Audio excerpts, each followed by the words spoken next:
Welcome back, Sideline Cancer family. We are joined with another player preview. We have Remy Abell, a returning member of Sideline Cancer, back on today. Remy, how you doing, man? Doing great, doing great. How y'all doing? I'm doing well. Where are you located at right now? Because you're 8 hours ahead of me. So where are you at right now? Right now I'm in Turkey right now. Nice. And how's that going for you? It's going good. Just enjoying myself. Out here just enjoying myself. It's off season, so just taking a little bit of time off, unwind a little bit.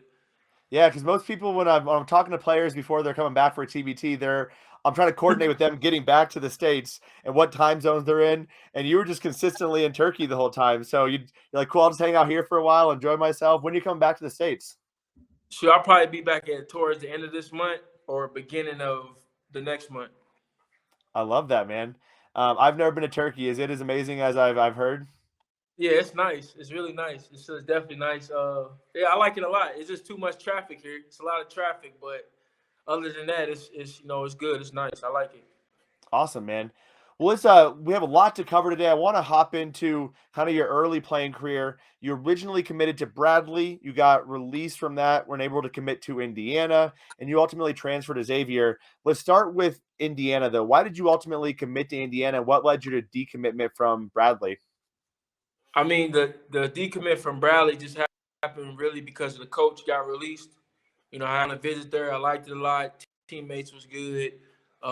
Coaching staff was great. So I felt comfortable there with the commitment. So I made a commitment, but like maybe like a week, a couple weeks later, or maybe even a month, the coach got released. So uh, I felt like for me, it was that I wanted to reopen my recruitment.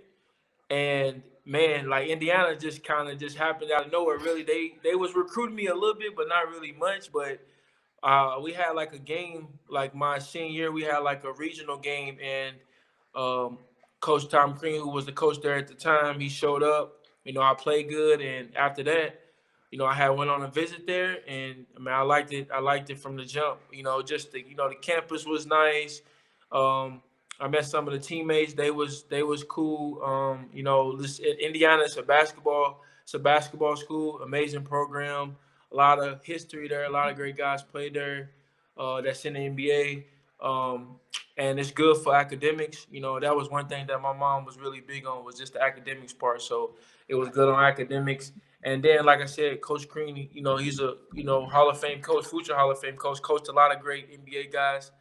Coached a lot of great players. He's a good coach. And like I said, just everything all around was just perfect, from the front office to the players to the facilities was nice. So, and on top of that, it was close to home. So I was like, why not? And it was in the Big Ten. So I'm playing on national television pretty much every game. So why not? Yeah, I mean the Big Ten, I would argue, is the best basketball conference in the country. I think I would get some haters on that, but I think the Big Ten is the best basketball conference in the country. As you can tell, I'm an Iowa fan back here, so Okay, yeah, go yeah. Hawks, go Hawks. So you spent 2 years at Indiana, played in a lot of games, made the Sweet 16 twice. What led to you deciding to transfer to Xavier? Um, Really just I felt like that at the time, as far as basketball wise, academics was great, but as far as the basketball wise, things wasn't going the way that I had planned, or the way that I didn't feel that if I stayed that I would get the most out of my basketball career there. So with that being said, it was a hard decision because I really liked Indiana, and I really was starting to build a relationship with everybody there. From the players to the coaches, and just people outside of basketball. So it was definitely a hard decision for me, but just praying on it and then just talking with my family, I made a decision that I wanted to transfer, and so that was the whole process with that. And yeah, obviously going to Xavier was um, a big a big step for me. They had been recruiting me, but my grades when I was in high school, my grades wasn't really up to par. So that's a really good that's another good academic school. So it wasn't really up to par. So it kind of worked out that I had good grades going in. I had good grades and got eligible when I was at Indiana. So it kind of just all worked out. transferred from IU and then ended up going to Xavier, which is another good basketball school. I had a connection with the coaching staff to the players, great facilities, and they in a good conference as the Big East. So yeah, it was. I enjoyed my time at Indiana, but also enjoyed my time at Xavier, and it was a good experience for me. So Absolutely. And I mean, it seemed like it worked out well. You started 68 games out of 71, put together some nice numbers for Xavier, and now you get to go home to Xavier and play in the TBT. Was that a little bit of a icing on the cake excitement? You're like, cool. Not only did I get to go play with Sideline Cancer with the guys you've been playing with for the last couple of years, but you get to go back home at Xavier. What did that mean to you to find out that? yeah, yeah, it was big. I was actually excited because, like I said, I haven't played in Centos since I graduated. So just to get back and be able to play, if it's going to be an amazing fan base, just to get back and play, I'm familiar with the arena. So it was exciting. Like I'm from Louisville, so it's not that far from home. My family, my friends can drive up and come see me play, which a lot of them haven't seen me play in a while because I'm playing overseas. So, I'm really excited about, playing back in Centos, and yeah, it's gonna be fun. That's awesome, man. I'm super excited for you. I do want to talk a little bit before you started your or not collegiate, your European basketball career. You had a tryout with the Cincinnati Bengals. How did that all come about? Yeah, I mean, shout out to Cliff Marshall. He was actually working with this program that we used to work out with over the summers called Ignition, and they would work with like mostly football players, but they would work with some basketball teams and some other teams on like different like speed, agility, quickness type of stuff. And we were working with them for most of my career at Xavier during the summer, and he just saw potential in me. Like obviously, I knew I was athletic. I was fast, and different things like that. I had played football at a younger age, um, and I was real good. Sometimes I think about if I would have stuck with football, I possibly could be in the NFL for sure if I just would have stuck with it. But everything happens for a reason. But shout out to Cliff. He just man, me and him started working together, and he was like, "Yo, with the speed and agility and quickness that I had." He was like, I want to, he helped me get a tryout with the Bengals. Obviously, I told him that I had played football like when I was younger and stuff like that. So, yeah, they just went from there. We started training together. And, I was felt real confident, like, man, I could really just go from playing basketball all of a sudden to playing in the NFL. So I was definitely excited. It was like, it was a new chapter in my life. So, I was excited to see where it went, and yeah, we started training for about 2 or 3 weeks, and I had to work out playing receiver, and just that morning I remember just going in the facility, meeting some of the players, and then just they gave me some gear, they gave me a locker, like yo, this is gonna be a locker if you make the team. But it was fun. It was in the crazy part. It was only me on the field, so it was me on the field, and literally everybody that works in the front office of the team, head coach, receiving coach, and they was just basically telling me to run routes, and I was running them, and I was catch every fourth string quarterback catching passes. I ran the 40. I ran like a low like 4.4, like a low 4.4 in the 40. That's Only had 2 weeks impressive. I only had 2 weeks of training. I feel like if I would have had maybe a month of training, I could have ran maybe a 4.2, 4.3 for sure. But yeah, I mean, it was a good experience. Just being able to play football, which is that's a game that I love. Like I said, I played when I was younger. Just being able to get back on the field again, and have a chance to make the NFL was a great experience, and it helped me, actually with my basketball career. Teams and different things, seeing that, knowing that I'm athletic and different things like that.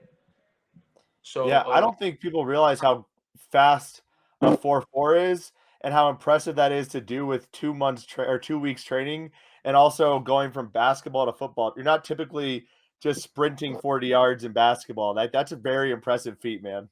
right, yeah.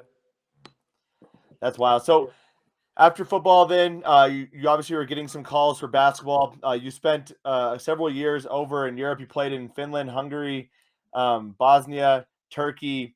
What has been your favorite place to play, and what has that experience been like playing overseas?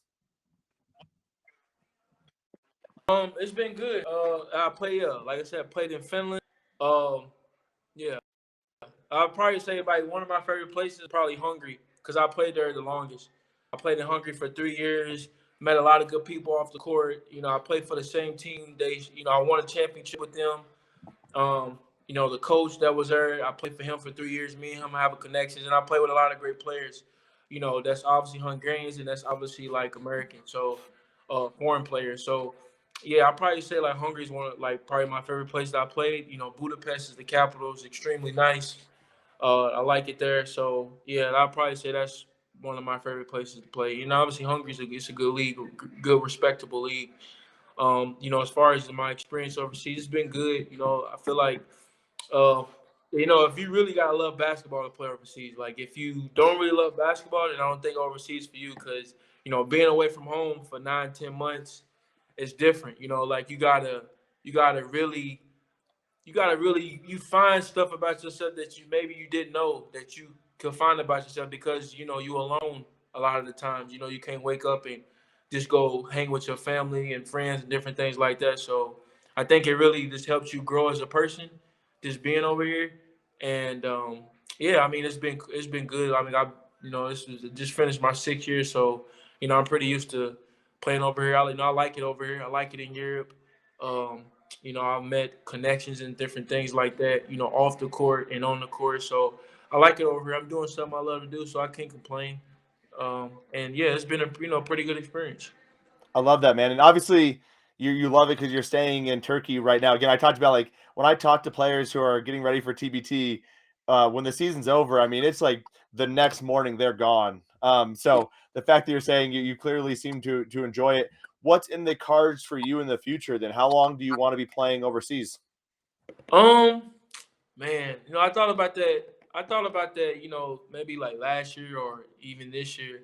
I probably would say I want to play. I feel like I got a lot left in the tank, so I probably say I want to play for maybe another. I don't know, maybe another like between 5 to 7 years, maybe. I'm 29 right now, so I feel like I got a solid 5, 6, 7 years left in me, honestly. Awesome. Um, And what would be the dream? What would be the dream country to play in? What league? uh, man, I like Italy. I want to play in Italy. I like Italy. I always said I wanted to play there. I mean, I heard it's nice. I haven't been out there, but I heard it's nice and it's a good. They got amazing good leagues out there. But I love pasta. I love pasta and pizza, so I want to play out there. That the pasta and pizza are pretty dang good there. I can attest to that. And you played on Sideline Cancer for several seasons, man. How did that all come about? How did you end up joining Sideline Cancer a while back? Really, I played in Finland my second year and had a teammate on my team named Jermaine Marshall, Hmm. who I had also played against, when I was in college. So me and him had already knew each other a little bit, but yeah, he was the really one that just got me. I had watched the TBT a couple years, but I didn't really know how to get on a team for real. But yeah, he just asked me, did I want to play? They looking for players and different things like that. So yeah, he asked me to play, and I said yeah, and it just kind of just went from there. Rest easy to him. You know, this year will be my 5th year playing on the Sideline Cancer team, and I feel like maybe me and Mo will be the only two that have played the most, the longest Hmm. on Sideline Cancer. So, because I think he played with me, my first year too. He was on the team as well. So, yeah, I mean it's been fun. Man, I enjoy playing with Sideline Cancer, because I enjoy giving back and helping people, and this is what this is about. Playing for something bigger than basketball. It's not just about ourselves. It's not just about you. It's about other people that's in need. That's playing for a cause. So that's one of the biggest things that drew me to it. It's a family-based organization. Once you play for Sideline Cancer, you're always a part of the family. So I like it a lot, and they're amazing, amazing organization, amazing people in this organization, and just being able to put on a jersey, like I say, play for something bigger than yourself is amazing. We've grown as a basketball team, being able to get so close to winning it. Like it's still like we my first year we lose first game, my second year we lose in the region finals, my third year we lose in the finals, which we were so close to winning it, and then last year we lose in the Elite Eight. So I feel like we're right there. We're right there. Like we got to get back to the finals. Like I feel like we can do it, especially with the team that we got this year. I'm excited about the team that we got this year. Like really excited. I feel like this team is by far the most talented team we've had in my 5 years playing at Sideline Cancer. So we just got to put it all together. Like I said, it's not. It's what 6-7 games, I believe, 6-7 games to win it all. Like 6-7 games. It's not like we together for 9 to 10 months. Together for maybe a month, maybe a month and a half. So it's just about winning. It's nothing else matters but winning. Yeah. Nothing else matters. It's just about like we're not gonna be together long. So we are family for the time that we together. Do you feel like this is the year you bring home the championship, bring home the tournament? Honestly, I do feel like that. Like I feel like I feel like when we made the finals, I feel like we made the finals for a reason. Just to have the vision of like we could get there. Like when we made the finals, we literally had like 8 people. We had 8 people. We wasn't as deep. We wasn't as talented. So and we was a 22 seed, and we made the finals. So we had by far the hardest road. So you telling me now with the team we got now, we can't make the finals? Like obviously teams have got better. Other teams have got better. The tournament gets stronger every year. So don't get me wrong about that, but just like we made the finals, we know what it takes to get there. Like we had that, like what I'm saying. Like Yeah. we had the feeling of being in the finals and being so close. So I feel like that hunger, just having that hunger of wanting to get back, is still with the people that was on the team, and we can bring that experience to the new guys. Like we were super close to the finals. Like we need to get over the hump. Like, and I feel like I feel like this year is the year. Like we can get there. Like I said, I feel like it's the most talented team we've had. So I'm excited about this year for sure. I mean, this has been the most excited I've been about our team and the TBT this year, and it's gonna be a lot of fun. And yeah, I feel like we just got we got so much talent. We got so much talent. We good on both ends, offensively and defensively. But like I said, it just comes down to winning. Like like I said, I always try to preach to the team like it doesn't matter about stats. It don't matter about who gets the shine for the game. Like it don't matter. I don't care. We got so much talent. It can be somebody different every night. It Mm-hmm. doesn't matter about that. It's not about that. It's about winning. That's the only thing that matters. Like if you got 0 points and we win, that's great.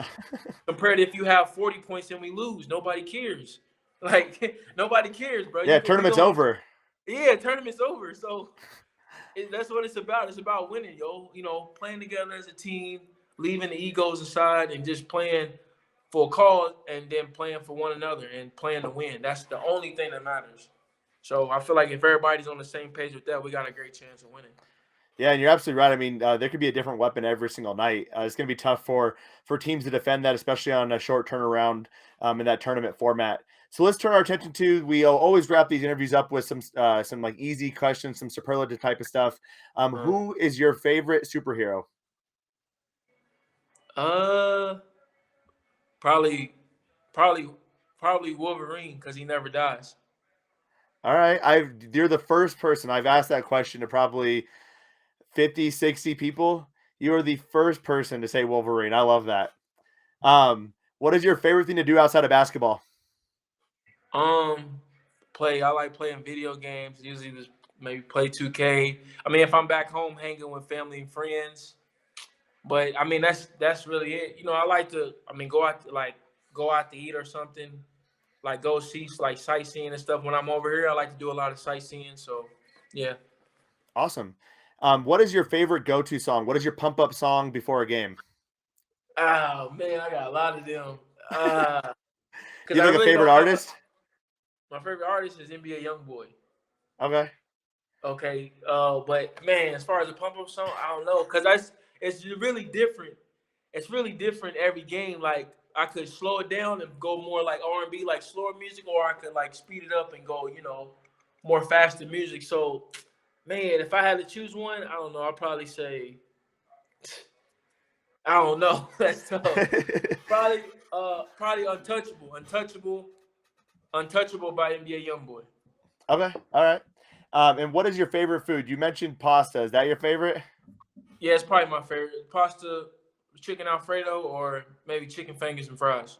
I'm pretty Oh man, basic. I'm pretty basic when it comes to eating. my kind of guy. I can get down for chicken fingers and fries, man. I can get down with chicken fingers and fries. Um, I'm not a big seafood guy. In fact, I hate seafood. But if we're on like the east or west coast, my wife wants to go to a seafood place. As Yeah, long as they got chicken fingers and fries or a cheeseburger, I'm good. So I get it. yeah, that's perfect. That's Yeah. perfect. Final question for you: do you like pineapple on your pizza? No, Yeah, pineapple doesn't belong on a pizza. You'd be surprised at how many people say yes to that question. It is no, mind blowing. that pineapple definitely doesn't belong on a pizza. It belongs in like belongs. You eat it itself. It's fruit. It's fruit. It's Yeah, maybe a smoothie, but not on a pizza. yeah, maybe it Yeah. goes in a smoothie. That's it. Not on a pizza. Couldn't agree more. Remy, I've enjoyed chatting with you despite some of these connection problems that you and I are both having on our sides. But I appreciate you coming on, chatting with me. I know it's getting late in Turkey for you. Where can folks find you out? Instagram, Twitter, etc.